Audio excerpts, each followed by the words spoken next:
लज्जायाणं रमोलोये सौवसावूढम्। बोलो 24 तीर्थंकर भगवान की जय। बोलो महावीर भगवान की जय। पंच परमेष्टि भगवान की जय। जिन वाणी माता की जय। गौतम गणधर देव की जय। आचार्य श्री कुंद कुंद स्वामी की जय हो। आचार्य श्री शांति सागर जी महामुनिराज की जय। आचार्य गुरुदेव श्री धर्म भूषण जी महामुनिराज की जय। आचार्य श्री सम्यक्त भूषण जी महामुनिराज की जय। आचार्य श्री भारत भूषण जी महाराज की जय। 3 कम 9 करोड़ मुनिराजों की जय। बोलो वीतरागी संतों की जय। वह पेन रखा है ना, वो दे दो, रहने दो।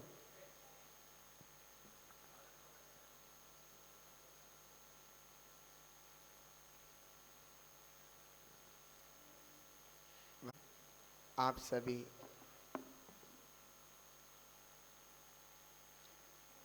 भगवान महावीर के जिनालय में विराजमान हो। आपका अतिशय पुण्य है कि आप यहाँ पर भगवान के दर्शन अच्छे से कर रहे हो। आपने कभी सोचा कि जब छठा काल होगा उस समय जिनेंद्र भगवान के दर्शन नहीं मिलेंगे, धर्म नहीं होगा?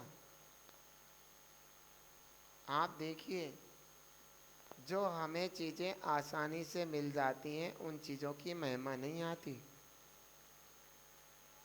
हमारे माता पिता हमें आसानी से मिल रहे हैं, हमें अपने माता पिता की महिमा नहीं होती। जब वो मर जाते हैं ना, तब पता चलता है कि हमारी अनेकों विपत्तियों में वे सामने ढाल बन करके खड़े रहते थे। समझ में आया? नहीं आया? व्यक्ति की महिमा तब आती है जब व्यक्ति सामने नहीं होता है। समझ में आया? हमें जिन मंदिर सहज उपलब्ध हो रहे हैं, हमें गुरुओं के दर्शन भी सहज उपलब्ध हो रहे हैं, इसलिए हमें इतनी महिमा नहीं आती। जो दुर्लभता से चीज़ प्राप्त होती हैं उनकी बहुत बड़ी महिमा आती है। क्यों भाई? आपको पता है, जब टमाटर 10 रुपए किलो हैं, 20 रुपए किलो हैं, तो घरों में टमाटर खाए नहीं जाते। जब भी टमाटर 250 रुपए किलो हो जाते हैं, रोज़ घर में टमाटर बनते हैं। क्यों? क्योंकि टमाटर की महिमा, और एक एक टमाटर को भला संभाल कर रखा जाता है और घर में कह दिया जाता है टमाटर की सब्जी फेंक ना जा। क्यों भाई? समझ में आया है? तो इन बातों को हम विशेष ध्यान दें। ये तो सब संसारिक चीज़ें, माता पिता, टमाटर, धन दौलत, लेकिन जो पारलौकिक चीज़ है जिसका सीधा सीधा हमारे आत्मा से संबंध है, आत्महित से संबंध है, ऐसे सच्चे देव शास्त्र गुरुओं का मिलना बड़ा भाग्य का उदय है। हमारे अंदर उनके प्रति महिमा निकल निकल करके आना चाहिए। समझ में आ रहा है? तो आप सभी सच्चे देव, सच्चे गुरु और सच्चे शास्त्रों के प्रति आस्थावान हो। आपका भविष्य उज्जवल बने, इसी भावना के साथ अब आप प्रश्न पूछ सकते हैं। सबसे पहला प्रश्न श्रीमती रमन जैन।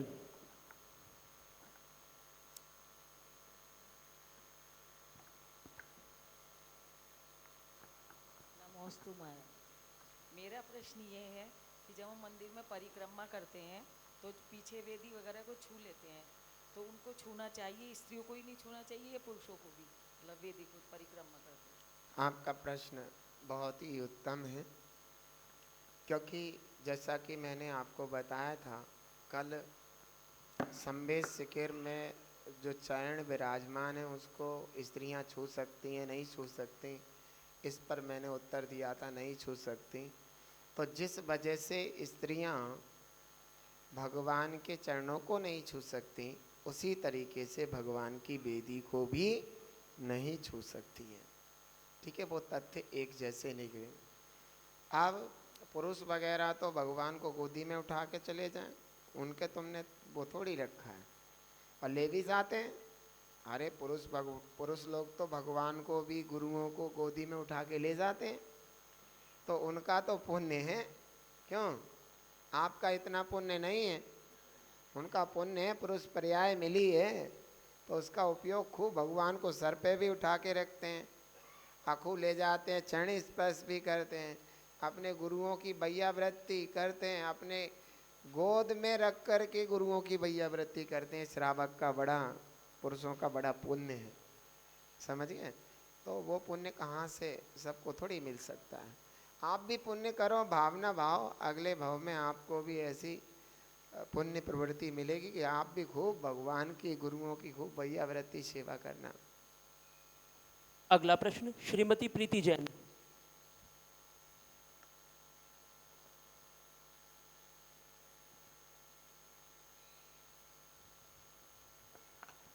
नमोस्तु गुरुदेव, नमोस्तु गुरुदेव, नमोस्तु गुरुदेव।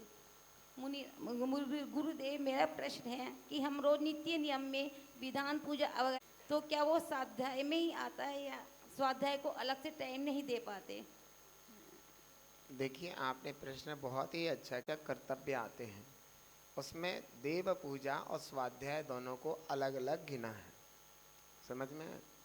तो यही स्पष्ट हो जाता है कि पूजन मात्र से स्वाध्याय नहीं मानी जाएगी। पूजन में भगवान के गुणानुवाद और भक्ति छिपी हुई है। स्वाध्याय में अलग चीज़ है, आत्मचिंतन है, लोक अलोक की जानकारी है ना? प्रथमानुयोग, कर्णानुयोग, चरणानुयोग, द्रव्यानुयोग, सभी अनुयोगों के द्वारा आत्मा को और आपके हित को समझाया गया है। तो ये सब दोनों ही अलग अलग हैं और दोनों को अलग अलग ही आपको करना होगा। नमोस्तु गुरुदेव। अगला प्रश्न श्रीमती बालेश जैन।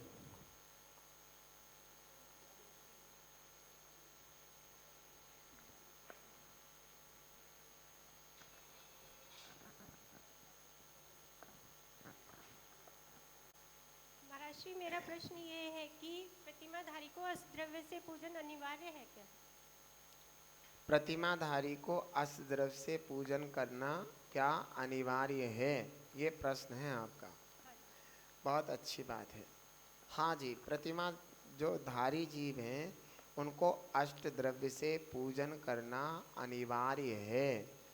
और ये चीज़ें जो है आपके ग्रंथों में भी उपलब्ध हैं। आपने श्राव का चारा आदि जो ग्रंथ हैं, अभिषेक पूजन हमें प्रतिदिन करना चाहिए देव पूजा के रूप में। तो वो पूजन जो आती है वो अष्टद्रव्य से ही आती है। अब वो अष्टद्रव्य नहीं हो पाती तो हम मंदिर की जो ये डिब्बी है, इसमें हम जो द्रव्य है, चावल है, लौंग, सबको रखते हैं, लेकिन वहाँ भी संकल्प कर लेते हैं ये मैंने नैवेद्य चढ़ाया, ये सब संकल्प करते हैं। और जब हमारे पास व्यवस्था है तो व्यवस्था के अनुसार अष्टद्रव्य से ही पूजन करना योग्य है। एक बात और बता देता हूँ, शायद मैंने आपको ना बताई हो, कि जो अष्टद्रव्य से, धूली द्रव्य से पूजन करने का विधान है वो शुद्ध कपड़ों से ही है। ये नहीं कि पैंट शर्ट में बैठ गए और अष्टद्रव्य से। क्या होता है, कभी कभी हम जब अर्घ चढ़ाते हैं भगवान के जो अभिषेक के समय में, तो हम वो शुद्ध जो धुला हुआ अर्घ है सामान्य कपड़े वालों को दे देते हैं चढ़ाने के लिए। वो बिल्कुल उपयुक्त नहीं है, वो गलत है, वो अशुद्ध हो गया है। क्योंकि धुले कपड़ों में धोती दुपट्टे जो विधान पूजन के होते हैं उनमें ही हमें पूजन धुली द्रव्य से करना चाहिए। अब बाकी के लोग कैसे करें? तो बाकी के लोग जो द्रव्य लेकर के आते, कहते कि ये चावल शुद्ध नहीं होते, लौंग शुद्ध नहीं होते, तो फिर इनको हम कैसे करें? धुले ना हो तो हमारा मन नहीं मानता, तो हम कैसे व्यवस्था बनाएं ऐसी? तो कहते हैं कि आप इनको पहुँच सकते हैं।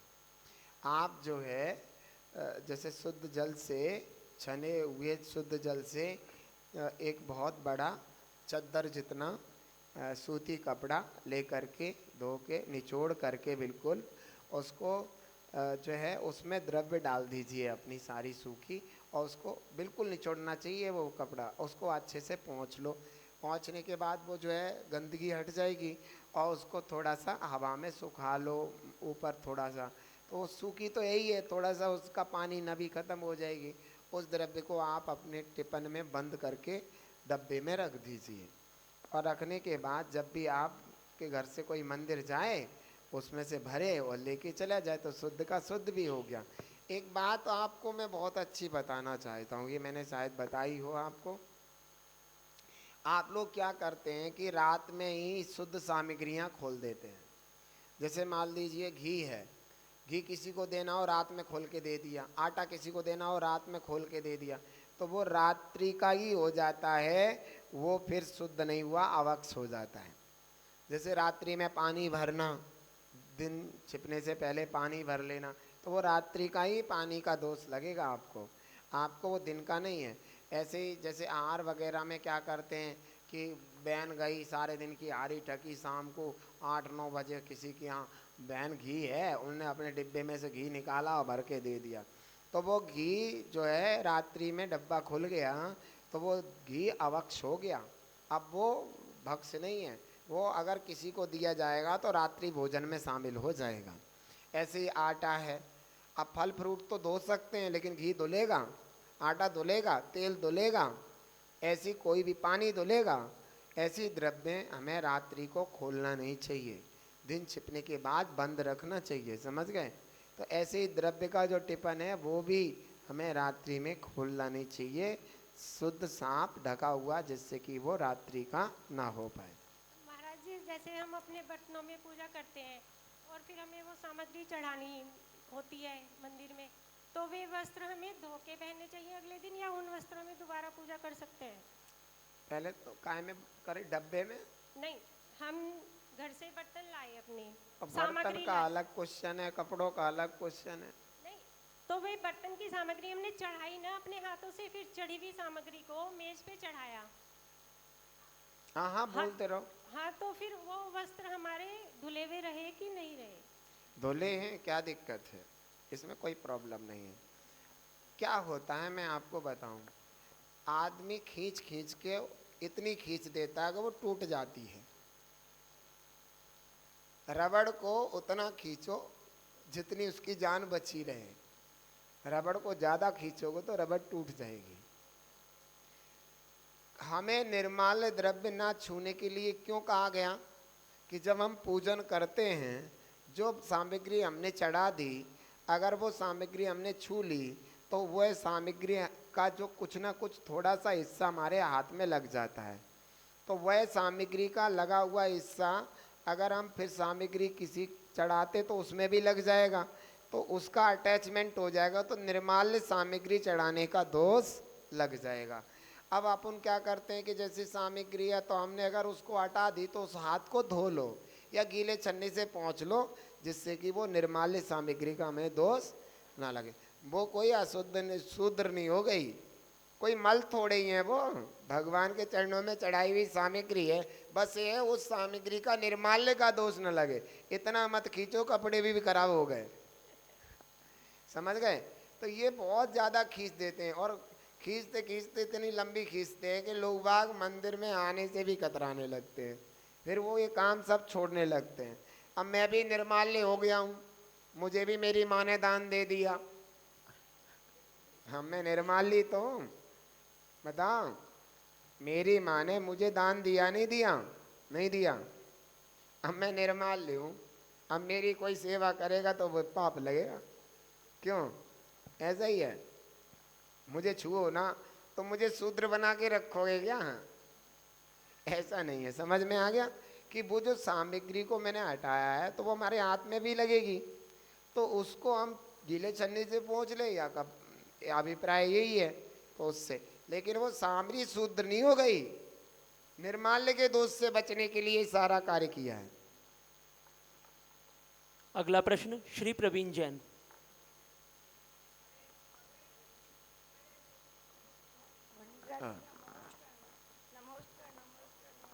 माइक इनका ढंग से मुंह से लगा है। हृदय से नहीं। कि मैं पूजा नहीं कर सकती हूँ, अंदर नहीं जा सकती हूँ आधा मैं। चला गया, आधा पढ़ रह लेती हूँ मैं गया, बस। फिर से बोलना मैं पड़ेगा। पूजा नहीं कर सकती, मैं पढ़ सकती हूँ, अंदर नहीं जा सकती मैं। मेरी तबीयत खराब चल रही है, अंदर नहीं जा सकती मैं, बाहर से पढ़ सकती हूँ मैं। हाँ। अपने घर में जंझानी पढ़ लेती हूँ, स्वाध्याय करती हूँ, पर अंदर नहीं जा सकती मैं। बहुत बहुत आशीर्वाद है आपको। तो आप क्या पूछना चाहती हैं आप? महाराज जी, मैं बताता हूँ, इनका प्रश्न ये है, ये कह रही है मैं बीमार हूँ, मैं अंदर नहीं जा सकती, तो क्या मैं पूजन कर सकती हूँ, बाहर से बोल सकती हूँ? हाँ, तो ठीक है, कर सकते हैं आप पूजन। पूजा नहीं कर सकती अंदर जाके मैं। हाँ, कोई नहीं, आप यहीं से कर लो, कोई दिक्कत नहीं है। जितना मिल जाए उतना अच्छा है, लाभकारी है, आपके लिए फलदायक है। नमोस्तु वगैरह जी। नमोस्तु गुरुवर।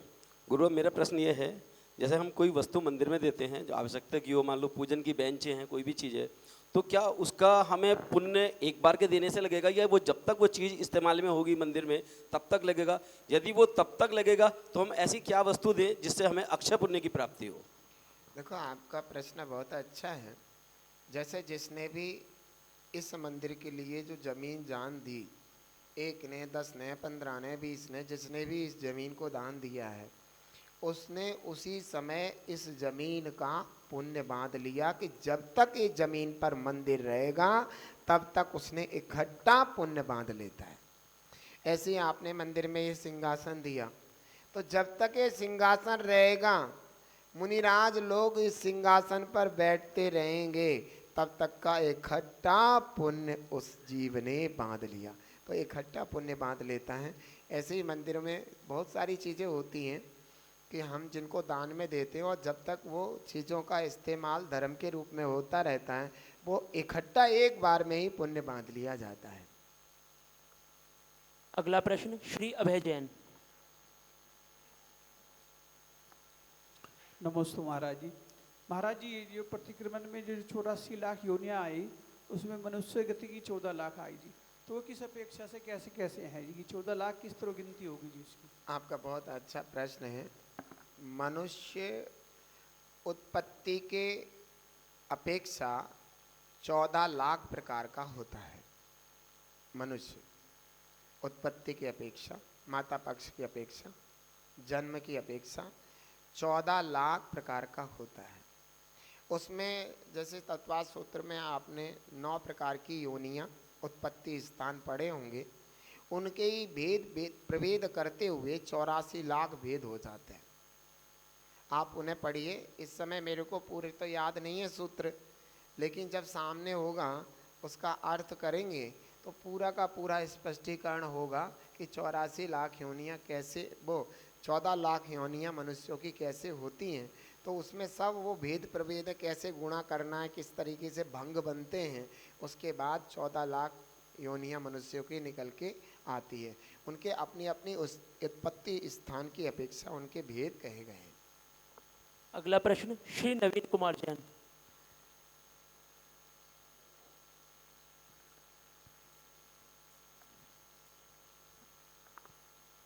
महाराज श्री, जब हमको मनुष्य भाव मिलता है और उसमें उच्च गोत मिलता है, तो वह किस पुण्य के उद्देश्य से मिलता है कि हमें सच्चे देव शास्त्र गुरु के दर्शन होते हैं और हम अपने पुण्य को आगे बढ़ाते हैं? बहुत सुंदर आपका प्रश्न है, बहुत ही अति उत्तम प्रश्न है। क्या होता है कि उत्तम गोत्र का बंध कैसे होता है, उच्च गोत्र का बंध कैसे होता है? जो हम बीतरागी देव, निगंत गुरु और माँ जिनवाणी को विनम्रता पूर्वक भक्ति से नतमस्तक होते हैं, तो हमारे को उच्च गोत्र का बंध होता है। जो कुगुरु कुदेव कुशास्त्र की भक्ति करते हैं उनको नीच गोत्र का बंध होता है। समझ में आ गया?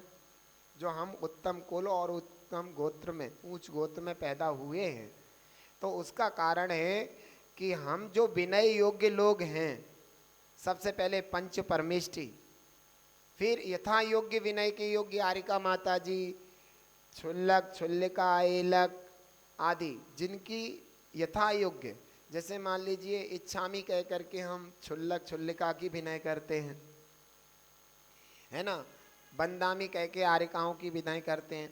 ऐसे जो विनय के योग्य व्रती, धर्मात्मा, गुणवान पुरुष हैं, उनकी हम इस प्रकार से विनम्रता रखते हैं उनके प्रति, समझ में ना है, तो उनको उच्च गोत्र का बंध होता है। जो दिगंबर मुनिराज को देख करके नतमस्तक होने की जिनकी भावना नहीं होती, उन्हें नमस्कार करने की भावना नहीं होती, आरिका माता जी को वंदना की और छुल्लक छुल्लिका को इच्छामी आदि की, लग को इच्छामी आदि की वंदना की, या उनके विनय की भावना नहीं होती है, उसको निश्चित रूप से नीच गोत्र का बंध होता है। अगला प्रश्न श्री शरद जैन। नमस्ते महाराज श्री। महाराज श्री, मेरा प्रश्न है, जैसे आप आज सुबह बता रहे थे कि बत्ते के बारे में बता रहे थे, बत्ती उतारने के, तो जैसे तीर्थंकर बालक जब गर्भ में आता है और माता की रोज नजर उतारी जाती है, तो क्या वो मिथ्या है? एक तुम उतारने गए थे नजर माता की? या तुम्हारी घरवाली गई थी? नहीं महाराज। पूछो। नहीं, किसने कहाँ लिखा है, कौन से शास्त्र में कि तीर्थंकर की माता की रोज नजर उतारी जाती है? ये सब चौंचले पंडितों के हैं बेटा। नहीं, उसने सही बात कही है, ऐसा बताया जाता है, वो गलत नहीं बोल रहा है। वो उसको मैंने आंसर दिया तो उसको आगे तक याद रहेगा, लेकिन वो गलत नहीं बोला, बिल्कुल सही फिट बोल रहे हैं। ऐसा बोलते हैं लोग। मैंने एक आता ना, तेरे मोटे मोटे नील कमल से लेन आए नजर न लग जा, आज यही भजन आगे जाके रजिस्टर्ड हो जाएगा कि देखो भगवान की भी नजर लग जाती है। तो ऐसी बेचारा क्या करे, जो सुनेगा वही तो बोलेगा। ये सब पंडित ये चौंचले इनके हैं जो बोलते रहते उल्टी सीधी बातें। बताओ, माता की नजर उतरवा दी। विश्व की सबसे उत्कृष्ट माता है तीर्थंकर की माता। उसने मायाचारी की वजह से स्त्री पर्याय तो प्राप्त की, लेकिन उसका भाग्य देखो कौन सा उसने पुण्य किया होगा, जो उसने बालक के रूप में तीर्थंकर बालक को जन्म दिया। जिस बालक के द्वारा विश्व का कल्याण होगा, मोक्ष मार्ग बनेगा, लोगों को भगवान बनने का मौका मिलेगा। आप देखिए उस माता को, उस माता के कौन ऐसा होगा। तो इसलिए ये नज़र पजर जो है, ये शास्त्रों में नहीं लिखी माता की नज़र उतारी इसकी। ये तो लोग बाग अपने मन से अपन घर में उतारे हैं। तुमने कहा हमारी माता ने हमारी उतारी, तो तीर्थंकर की माता की भी कोई उतारता, उनका भी बत्ता फिरा दिया। तो ऐसा बिल्कुल नहीं होता, ये गलत है, शास्त्र के विरुद्ध है। किसी भी शास्त्र में नजर आदि का माता का या तीर्थंकर का कोई विवेचन नहीं है। अगला प्रश्न श्री निर्णय जैन। नमोस्तु महाराज जी। नमोस्तु महाराज जी, नवग्रह की पूजा करना जो लोग करते हैं वो कितना उचित है? बहुत अच्छा प्रश्न किया है बच्चे ने कि नवग्रह के रूप में बहुत से नॉन जैनों में तो अन्य में तो नवग्रह की पूजा होती है। अपने यहाँ वो वाले तीर्थंकर की होगी, आज उन तीर्थंकर की होगी, आज उन तीर्थंकर की होगी। और आजकल नवग्रह नाम से मंदिर भी बनने लगे। वे 9 तीर्थंकरों की प्रतिमा विराजमान करके नवग्रह मंदिर भी बनने लगे हैं। ये सब कुछ होने लगा। इसको हम स्पष्ट अगर समझने का प्रयास करें तो हम नवग्रह में घुसने की कोशिश करते हैं। हम देखते कि नवग्रह है क्या है।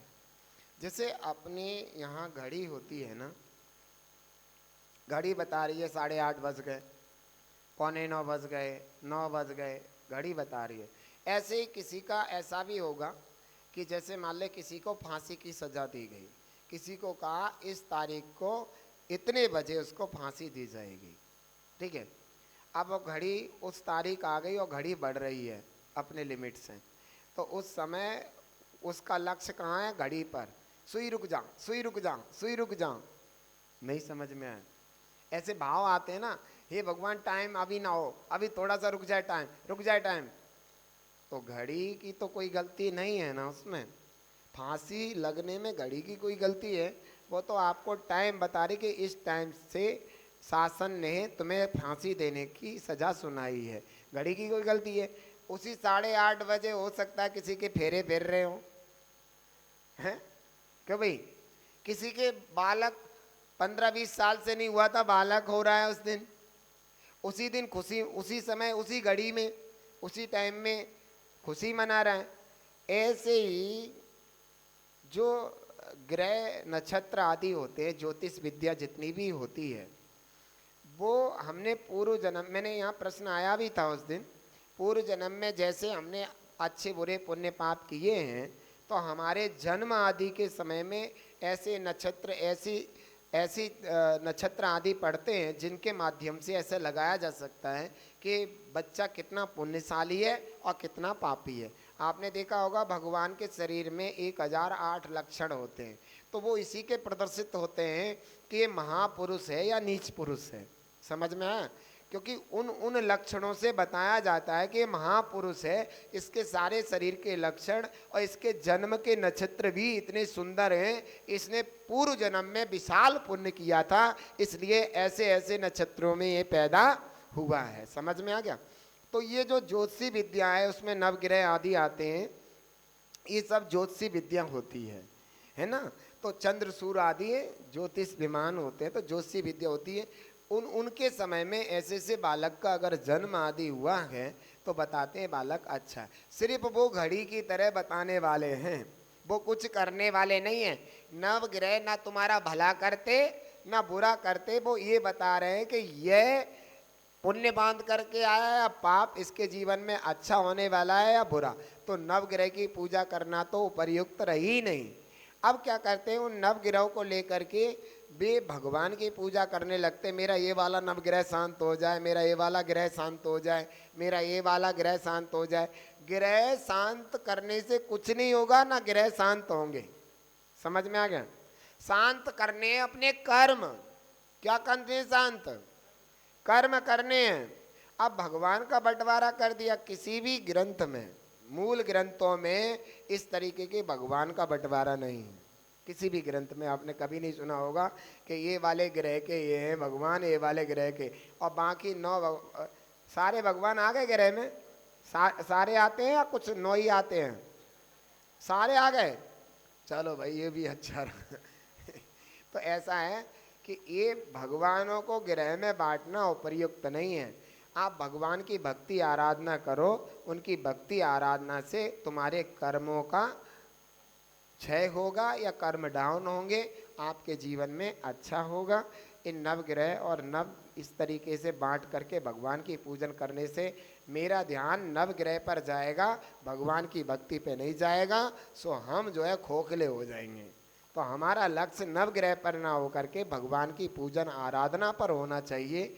ये वाले भगवान इस ग्रह के शांत करते हैं, ऐसा करने से भी दूसरे भगवान हल्के हो गए, इसका भी दोष आपको लगेगा। नहीं आई समझ में? जैसे मुनि सुब्रतनाथ भगवान शनि ग्रह को शांत करते हैं, तो महावीर भगवान नहीं करते, इसका मतलब करते हैं? नहीं करते। तो ऐसा भेद होने पर हमने महावीर भगवान के ग्रेड कम कर दिए, मुनि सुब्रतनाथ के बढ़ा दिए, तो आपको ऐसा भेद करने पर भी बड़ा भारी दोष लगेगा। ग्रह को शांत नहीं करना है, कर्मों को शांत करना है। ग्रह तो अनादि से है, अनंत काल तक ऐसे ही चलते रहेंगे। हमारे कर्म जो हैं उन्हें नष्ट करके हमें भगवान बनना है। नमोस्तु महाराज श्री। महाराज श्री, क्रोध को नियंत्रण कैसे करें? क्रोध को नियंत्रण, ये तो बहुत ही अच्छी बात है। बहुत से लोग क्या करते हैं कि क्रोध शांति के लिए, क्रोध को नियंत्रण करने के लिए सच्चा मोती पहन लेते हैं। वाइट कलर का स्टोन होता है या सच्चा मोती, इस तरीके के, कि क्रोध कम हो जाएगा। अगर इन मोतियों से क्रोध कम होता तो मेरे भक्त इतने माला माल है, पूरे मोती मेरे शरीर पे जड़ देते, हम तो भीतरागी हो जाते। सच्ची बात है। और जिसके पास स्वयं इतने सारे मोती जो बेचा करता है, 5-5 हज़ार में, 10-10 हज़ार में मोती बेचे, तो एक बार बताओ, उसका क्रोध तो बिल्कुल भी नहीं होना चाहिए, वो तो बिल्कुल शांत होना चाहिए। लेकिन ऐसा होता नहीं है। ये मोतियों से क्रोध शांत नहीं होता है। क्रोध तो आत्मा में, शरीर में थोड़ी ही है। शरीर तो जड़ है। जब शरीर, आत्मा निकल जाता है शरीर से तो शरीर पड़ा रह जाता। जब आप जलाते हो तो क्रोध करके कहता है, और do not touch my body, ऐसे बोलता है क्या शरीर? शरीर कुछ कहता है क्या? नहीं कहता ना। तो शरीर में क्रोध नहीं है, क्रोध आत्मा में है। आत्मा का विकारी विभाव परिणाम क्रोध है। अब वो आत्मा के साथ ही चला जाता है, तो शरीर से उसका कोई संबंध नहीं है। जितने भी स्टोन या सच्चा मोती आदि है वो शरीर से मतलब रखता है, आत्मा से कोई मतलब नहीं रखता, क्योंकि आत्मा को तो स्पर्श नहीं कर सकता, आत्मा तो अमूर्तिक है, और अमूर्तिक आत्मा को सच्चा मोती स्टोन आदि स्पर्श ही नहीं कर सकता है। तो उन स्टोन आदि से मेरा क्रोध शांत हो जाए, कहाँ तक ठीक होगा? समझ में? तो क्रोध ऐसे शांत नहीं होता। मान लिया किसी के जब बीपी हाई होता है तो क्रोध ज़्यादा आता है, या कमजोरी ज़्यादा होती है तो चिड़चिड़ाहटपन आता है, ऐसा बोला जाता है। बोला जाता नहीं बोला जाता कि जिसके बीपी हाई लेवल पर पहुंच जाए तो ऐसे में क्या है कि अनकंट्रोल होता है, व्यक्ति अनकंट्रोल हो जाता है। उस समय बीपी हाई के वजह से उसको क्रोध की संभावनाएं ज़्यादा होती हैं।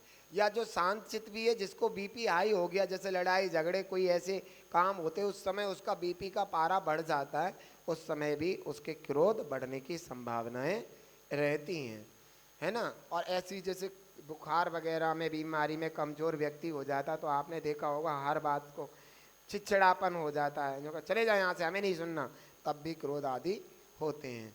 तो ये चीज़ें आप ध्यान रखें कि बीपी आपका हाई ना हो पाए, ऐसे काम करें जिससे क्रोध की उत्तेजना ना बढ़े। दूसरा हमने बताया कि जो कमजोरी है उस कमजोरी को भरने की कोशिश करें जिससे कि चिड़चिड़ापन ना आए, या फिर आध्यात्मिक विद्या का सहारा लें, अर्थात स्वाध्याय करें, बैराग भावना पढ़ें, 12 भावना पढ़ें। हाँ, जो लोग लाल मिर्च का भोजन में ज़्यादा प्रयोग करते हैं वो उनके क्रोध बहुत ज़्यादा होता है, क्योंकि लाल मिर्च जो है इंद्रियों को उत्तेजित करती है। जब इंद्रियां उत्तेजित होती हैं उस समय भी क्रोध का परिणाम ज़्यादा हो सकता है। तो लाल मिर्च को भी कम करें। तो ये चीज़ें बाहरी उपयोग हैं, इनको हम ऐसे कर सकते हैं, इनके माध्यम से क्रोध में कुछ शांति मिल सकती है। लेकिन फिर भी क्रोध कषाय क्रोध कर्म के उदय से होती है। सो आत्मा के अंदर क्रोध कर्म के उदय से क्रोध परिणाम उत्पन्न होता है। तो इसकी शांति के लिए तो हमें तीव्र पुरुषार्थ करना चाहिए, हमें वस्तु की व्यवस्था समझना चाहिए, कर्म सिद्धांत समझना चाहिए। हमें क्रोध आता क्यों है? या तो अभिमान के कारण आता है, या हमारे को जो इच्छाएं थी वो इच्छा पूरी नहीं होती तब क्रोध आता है। जैसे हमारा बेटा है या बेटी है, हम चाहते हैं हमारा बेटा बेटी ऐसा बने और वो ऐसा ना बन करके अदरवाइज होता है, तो हमें अपने बेटा बेटी पर क्रोध आता है। आता नहीं आता? जब हमारी इच्छा के प्रतिकूल कार्य होता है, अनुकूल कार्य नहीं होता, तब हमारे को क्रोध जागृत होता है। या फिर अभिमान के कारण क्रोध जागृत होता है। अच्छा, मैंने कोई बात कही और उस बात को सामने वाला काट दे, तो तब भी हमें क्रोध आता है। तो हमें वस्तु व्यवस्था समझना चाहिए कि ये अगर हमारी बात किसी ने कट की है, चाहे वो सही भी हो और कट की है, तो हमने भी पूर्व में किसी की बात को कट किया होगा। तो पूर्व का कर्म उदय में आया है, इसलिए आज हमारा यहाँ अपयश हुआ है, अपकीर्ति हुई है। समझ में आ गया? तो हमें फिर शांत रहना चाहिए। कहते थे कर्म पूर्व किए खोटे सहे क्यों नहीं जियरा, अति क्रोध अग्नि बुझाए प्राणी साम्य जल्ले सियरा। हमने पूर्व में हम कहते हैं कि हम क्या होता है कि हम घर में सबके लिए अच्छा करना चाहते हैं, किसी का बुरा नहीं करते, किसी के बुरे में भी सहायक होते हैं, लेकिन होता क्या है कि वही आदमी हमारा बुरा चाहता है, तब भी हमें क्रोध आता है, हम इसके लिए अच्छा कर रहे हैं या बुरा चाहता है। तो ये भी हमारे पूर्व कर्म का उदय है। जो हमने पूर्व में ऐसा कोई खोटा कार्य किया था वो बंध को प्राप्त हो गया। आज हम सबके लिए अच्छा चाह रहे हैं, अच्छा कर रहे हैं, फिर भी वही व्यक्ति हमारे लिए बुरा चाह रहा है, तो वो उसकी गलती नहीं है, वह हमारे कर्म की गलती है, वो हमारे किए हुए कर्म की गलती है, हमारी गलती है। ऐसा मान करके अपने क्रोध को भेद विज्ञान से हम शांत कर सकते हैं। तो क्रोध शांति के उपाय हमने आपको बताए। और उस समय सबसे अधिक एक मुझे चुटकुला सा याद आ रहा है, अगर आप कहेंगे तो मैं सुना दूंगा। क्या होता है कि चुटकुला ये है कि कोई व्यक्ति बारात में गया हुआ था। जब वह बारात में गया तो जिस गांव में बारात गई हुई थी उस गांव में उसके गांव की लड़की ब्याही हुई थी। गांव की लड़की, तो उसकी भांजी हो गई। अरे गांव की सारी लड़कियां उसकी बहन, और जो बहन की लड़की भांजी हो गई। तो उसे पता चला मेरे गांव की लड़की यहाँ रहती है। तो तीन चार दिन को बारात ठहरती थी, तो वो एक दिन टाइम निकाल करके पहुंच गया आखिरी दिन, और उसने कहा कि बेटा आपको पता नहीं है, आपकी माँ मेरे साथ खेली। अच्छा, तो आप तो मामा हैं मेरे। हाँ बेटा, अब बेटा मैं वैद्य का काम करता हूँ, तुझे कोई औषधि वगैरह की ज़रूरत हो तो मुझे बता दे, मैं तेरी व्यवस्था करवा दूंगा। उन्होंने कहा मामा एक औषधि की ज़रूरत है। क्या है? मेरा पति बहुत दुष्ट है, रोज आकर के मेरा पति मुझे मारता है। पता है किससे मारता है? जिससे बैल को पीटते हैं ना, उससे मारता। मेरी रोज खाल लाल कर देता है। उन्होंने कहा अच्छा। तो उन्हें देख लिया कि ये बोलती ज़्यादा है मामा ने, कि इसके बोलने का लिमिट नहीं है। उन्होंने कहा बेटा इसकी औषधि तो मेरे पास बहुत बढ़िया है। उन्होंने कहा मामा बस यही बता दो तुम, जिससे मेरे जी में जान आ जाए। उन्होंने कहा इसकी औषधि तो मैं अभी बना करके ले आता हूँ। तो उसने एक कांच की शीशी में लाल दवाई, मीठी वाली लाल दवाई भर करके दे दी। कहते बेटा एक काम करना, ये आज से ही दवाई लेनी है, आज शुभ मुहूर्त है दवाई का। जैसे ही तुम घर के दरवाजे पे एकदम खड़े होकर के प्रतिदिन देखना अपने पति की राह निहारना कि वो कब आने वाले। जैसे ही वे आते हुए दूर से दिखें तो इसका इतना बड़ा ढक्कन मुंह में डाल लेना।